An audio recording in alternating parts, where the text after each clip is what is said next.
Kenny Briggs, sports consultant and mentor.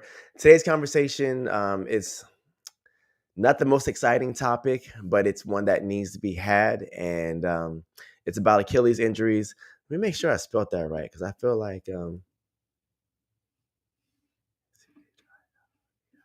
because yes, okay, yeah, I don't want to have that put out to the world with my poor spelling.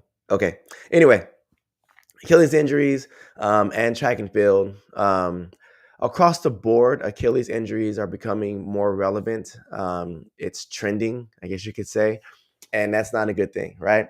So obviously, this sparked conversation because Jasmine Sawyer, she just had an Achilles injury, or just announced that she has had her injury, and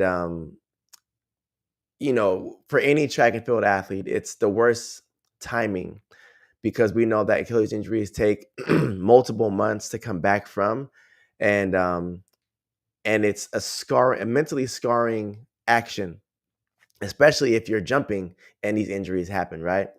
So a lot of coaches have reached out to me, just because I'm in the jumps field, and they're like, "This is this normal? Like how do we alleviate some of these types of injuries?" And I just look back, right? This is where my brain goes. My brain goes back to what are we doing now in our current society versus previous generations, right? I go back to, let's go with the 90s, right?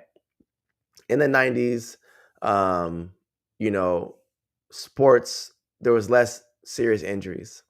And then now we have teenagers with adult injuries, issues, all those things. It's like, how are they getting these pro injuries?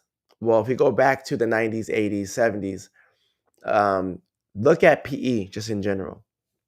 PE was like a full on fitness test, right? You look at black and white videos of kids in PE from like the 70s and 60s. And the reality was they were training for war, right? The teachers, the instructors were coming from a place of like, when you're 18, you want to be physically fit because that generation went to war. They went to Vietnam. They went to Desert Storm, and like that's a little more recent. But still, what I'm getting at is like that was the mentality. So then when they were training for PE, that was the thing that they did, right? Also, they didn't have all this convenience that we have now. When's the last time you rode a bicycle? Just anybody, right? And think about the kids now. Kids nowadays don't ride bicycles. I'm watching kids on scooters that drive themselves. They're electric, right? There's pedals on them, but it's just like there's pedals because when the battery dies, the kid's got to get home still, right? Or Lyft. I remember if I missed a school bus, I was walking 3 miles home. And that was the thing, right? Walking isn't a thing. Kids playing outside, it's a lot less than before because any kid that's athletic is literally with a private trainer or team twice a week, and then games on the weekends. Like all of our athletes are doing professional training, and it's starting at such a young age. And then you have trainers who are looking forward, looking towards the best interest of the kid long term. Then you have coaches and trainers who are trying to get immediate results, and it's just so many factors going on into this. And that's just one layer, right? The first layer is basically like kids are doing so much more now that's specialized training than before. Even my club team, you could argue and say, well, your club team trains year round. How are you different than them? You're right. We do train year round. We train twice a week, year round.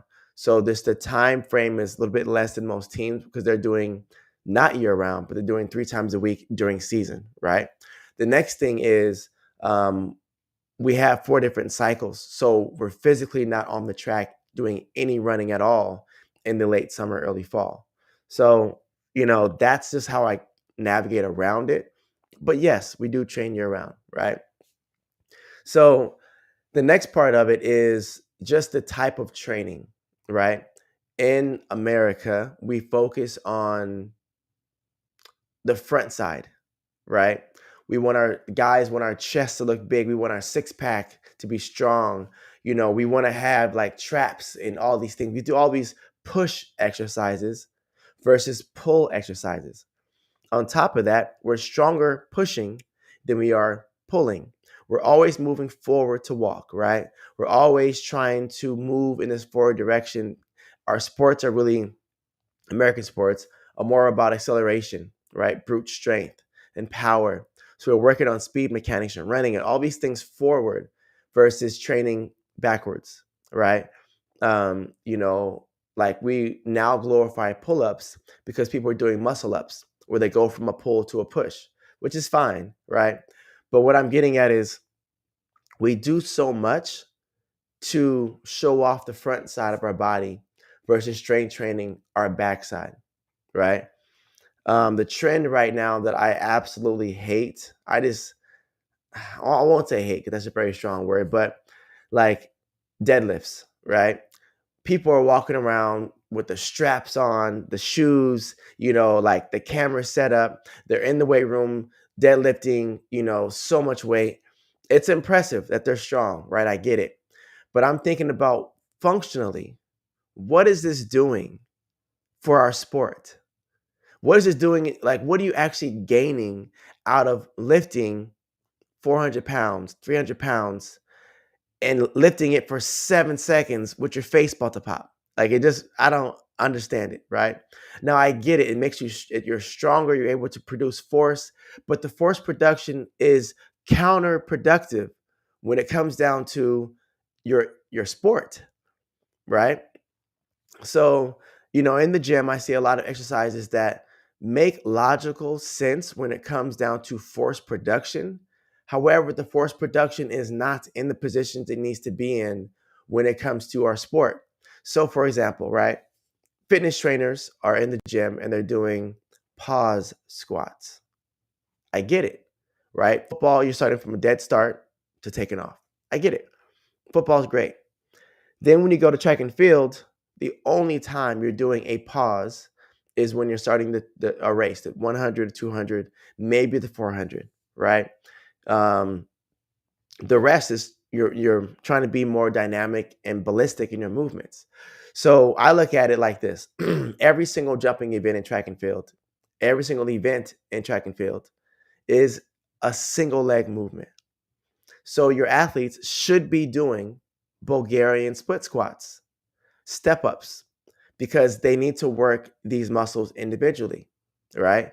Also, from there, just because you have the strength to lift a weight, if you can't catch the weight or decelerate that weight, you're not as strong as you could be, right? So, there's I can go on and on. I want to go so far with this. But basically, they're being trained to push the weight and move the weight versus catch and load the weight. So when they're doing these squats, sometimes we'll do squats where we're learning how to load and catch the weight, drop the weight and load, drop the weight and load. A lot of elite coaches do utilize this, but many don't, right? Depth jump, single leg, I don't see that many compared to deadlifts and split squats and all these things, right? So there's so many elements that are being done in the weight room. And so when you're strength training, the quads, the push muscles, right? The quads, the calves, you're forgetting about the muscles that are supporting. In order for, if you have tight quads, what happens now is those quads tighten up. As they tighten up, it then pulls the insertion points of these muscles. So now you have your hip, which is going to be rotated anteriorly. And then from there, it then pulls your hamstring longer because the pelvis point moves forward. Now you have longer hamstrings, right? So now when you're moving these hamstrings at an already stretched out position, there creates a hamstring issue, right? There's the tendonitis, there's the hamstring pull, the tears, the strains, all those things because that posture rotation.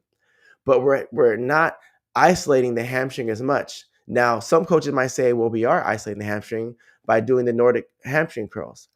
That's also fine, but it's also working the hamstring in one direction. It's shortening the hamstring When you're sprinting, you're elongating the hamstring. We're working the hamstring in one direction and not working in both directions. So now we have a hamstring that's used to tightening, tightening, tightening, shortening, shortening, shortening. And we have a quad that is also tight, that's pulling our hips forward. Now we have a hamstring that's always pulled and it's being tightened. It's just very contradictory versus getting those hamstrings to be strong, but also strong in both directions. And that's what I mean by catching the actual weight, right? So now when we have these tight hamstrings, that posterior chain is also going to be longer, which means everything's being pulled. So now if you have a hamstring that's being pulled, you're now pulling the soleus, right? We're training the gastroc, but we're not developing the soleus. You can only train the soleus from a bent leg position. So now go back to the 60s, 70s, 80s, right? People were walking everywhere. Look at the soleus of a cyclist. Look at the soleus of the UPS workers, right? Like the male people. Look at their soleusi, right? Like their calves are ridiculous. They're strong, they're developed. Their gastroc is median, thick, right? Then their gastroc is so thick, and that allows for the development. Now, I'm not saying they're the most athletic, but I'm just saying is there's a strength there. Then you look at other explosive athletes, their calves and soleus look different, right? And so when you compare the two, it's like, what if we did more bent leg calf raises? What if we did more, cycling in the off season? You know, what if we did more hill runs, which is really putting that angle of the ankle in play, right? A lot of these things are very important. If you're only dorsiflexing to 90 degrees, well, when do we ever get in a position that's greater than 90? It's when we're starting, right? It's when we're loading. Those aren't happening as much based on the stuff I talked about earlier. So what I'm getting at is athletes aren't in total shape in both directions. So to help with the Achilles is when the soleus is developed, when the soleus is trained, the Achilles is going to have less pressure on it, right? And we're not getting that as much within our training in the sports that we're getting, right? That's why I tell athletes, do track and field cross training, then go play your sport, because now you're going to get more movements there, right? There's these speed ladders, there's, footwork drills, there's sprinting. I have yet to see a full sprint program. Maybe Dan Path will probably be one that will have this, but like more secondary movements for those muscles that aren't the primary movers. We're so big on go to the gym, legs, chest, back, rotate. I'm not hearing hips, glutes. Well, glutes are a thing now because the fad going on about having a big, strong butt. But hamstrings, hip girdle, rotational movements. I'm not seeing these in the gym at all. I'm just seeing forward, push, all those things. So it's like if we work on rotational, range of motion, secondary muscles, calves, soleus, ankle stability, hip girdle, posture stuff, we're going to be much in a better place. So Jasmine's out, right? No one knows this, but Will Clay in 2020 injured his Achilles, and he bounced back from that. Christian Taylor, we all know his story, right? There's another athlete, I believe, from Germany or somewhere that also hurt hers. It's just like Rojas also is out. And it's just like, I'm not saying that the coaches are at fault. I'm not saying that the athletes are at fault. Like, I'm not blaming anyone in this conversation. What I'm saying is we get to assess what we're doing and ask ourselves, are we growing certain groups of muscles and also growing the other muscles that complement or support those muscles? If we're not, then we're in trouble. If you're doing a lot of squats and not enough hamstring curls, there's issues there. If you're doing a lot of one and not enough of the other, there's always going to be an issue there.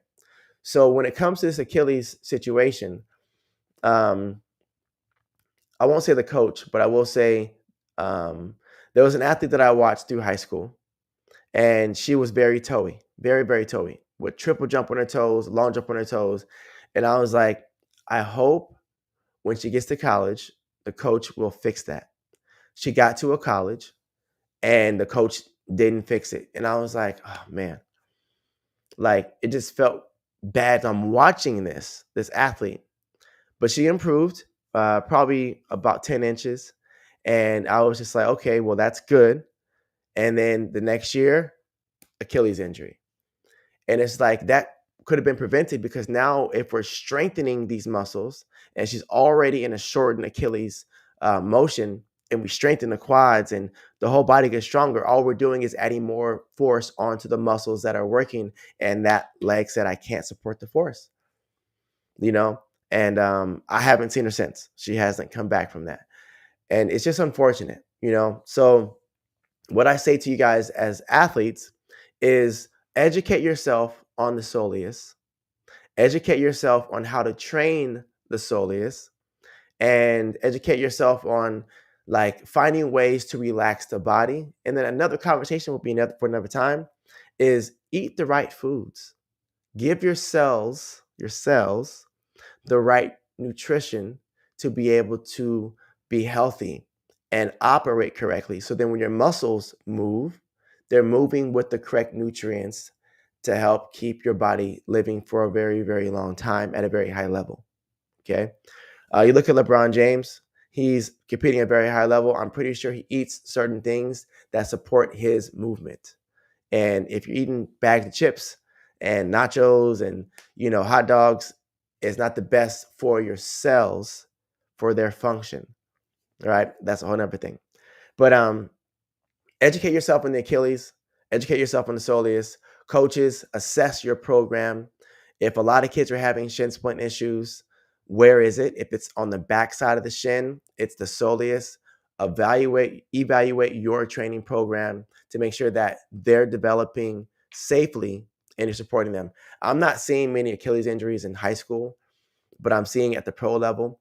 But like if you're building the base and foundation at the youth level, then it'll bleed into the college level and make it easier for these athletes to be aware of seeing symptoms of tendonitis, addressing them, and so much more. So let's keep this going, keep growing as a community. Let's keep our athletes safe. For those who are dealing with those injuries, let's assess what you were doing and what led you there. And then please tell us what you're doing so we can educate ourselves on how to grow from there, how to prevent these issues and keep our kids safe. All right. Till next time.